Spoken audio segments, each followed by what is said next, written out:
I am Kit, and this is me 45 weeks on low-dose testosterone and 4 weeks off finasteride.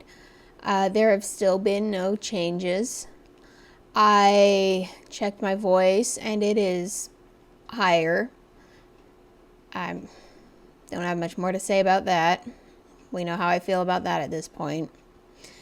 My finasteride changes. I was doing some research. I'm like, why haven't I seen anything yet? So I looked into it a little more, and it says the finasteride gets out of your system in about a week or maybe 2, but the enzymes that it blocks can take 30 to 90 days to leave your system and be rebuilt, remade.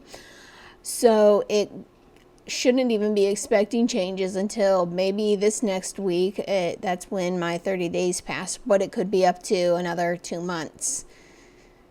So there's that. So I guess I have a lot of time to sit and reflect on my decision here and if it's going to be the right one for me. I haven't had any other changes. The only thing that's really been bothering me this week is my chest.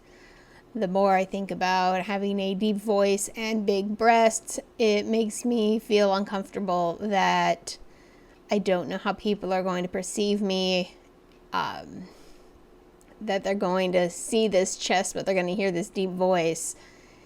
And I sort of don't want that mixed messages going across. So like the deeper my voice gets, the more I'm probably going to be wearing my binder, because lately I haven't been giving a damn about it. But then lately my voice hasn't been doing anything. So that's really all. I did check my body measurements after my video last week. They are going down a slight bit, just what you'd expect with the dieting type I'm doing. I have also noticed a change in a mood situation, that in the last week specifically, but also periodically over the last month or so, I have been having issues with my anger.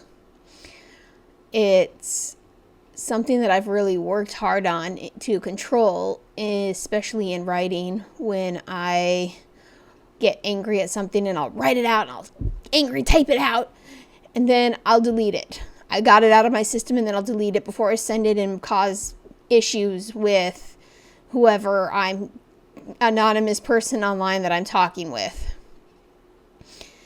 or non-anonymous. In the case of my D&D group this week, I got frustrated at something and I started venting, and I got into arguments with people about these things I'm frustrated with my D&D group and an art group. And I realized that I was actually venting out those angry frustrations that I usually don't have an issue with controlling. So it seems like my tea may be causing some of those stereotypical anger issues, but they're not strong outward. I can't control my anger. It's just like this lack of awareness of my anger, of how frustrated I'm getting, and that I'm not monitoring myself. And I've said some things that could get me in some pretty big trouble with these 2 groups. I apologized. I haven't actually heard back from either of them after the apology yet, but I haven't been kicked out of any groups yet, so there's hope. But along with the bipolar cycling being weird, and then this whole episode the last October, November, it seems like there is definitely mood changes happening with the tea. And I feel sort of unbalanced because I can't control it.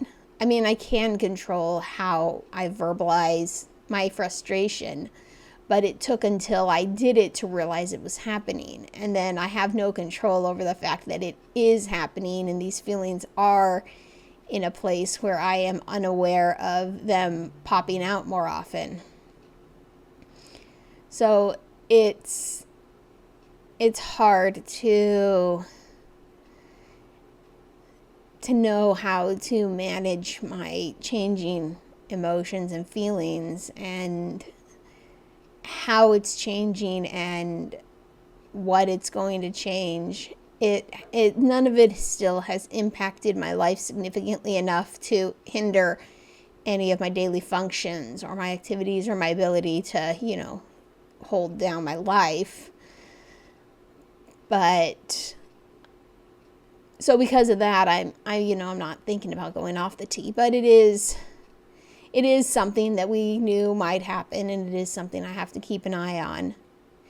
And it's something new that I just hope I don't stick my foot too far up my ass that I can't pull it out here before I figure out how to get in control of these impulses again.